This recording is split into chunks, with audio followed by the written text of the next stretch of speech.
Sabi ni sir, bakit din mo pa ipasa sa bank para sa pre-approval? Bakit ikaw mismo hindi mo alam kung ma-approve sila o hindi?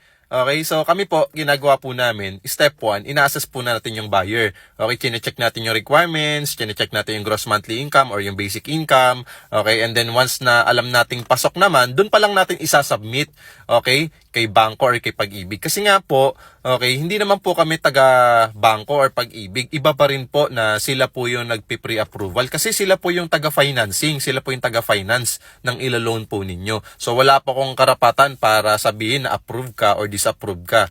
Kaya sa amin, bago po kayo mag-avail ng property, for example, bank financing, 25k cash out only, sinusendan ko muna kayo ng home loan application form, okay? Bank home loan application form, para ma-fill upan nyo po ito, tapos isendan ko po kayo ng list of requirements and then isasabit nyo po sa akin via email para ma-check ko po isa-isa. Kung okay na po, ipapa-pre-approval ko po okay sa bangko, kung bangko po yung kukunin po ninyo. Kung Pag-ibig naman po, i-check po natin dyan yung mga 24 months contribution nyo sa Pag-ibig, yung payslip ninyo, yung COEC nyo, etc.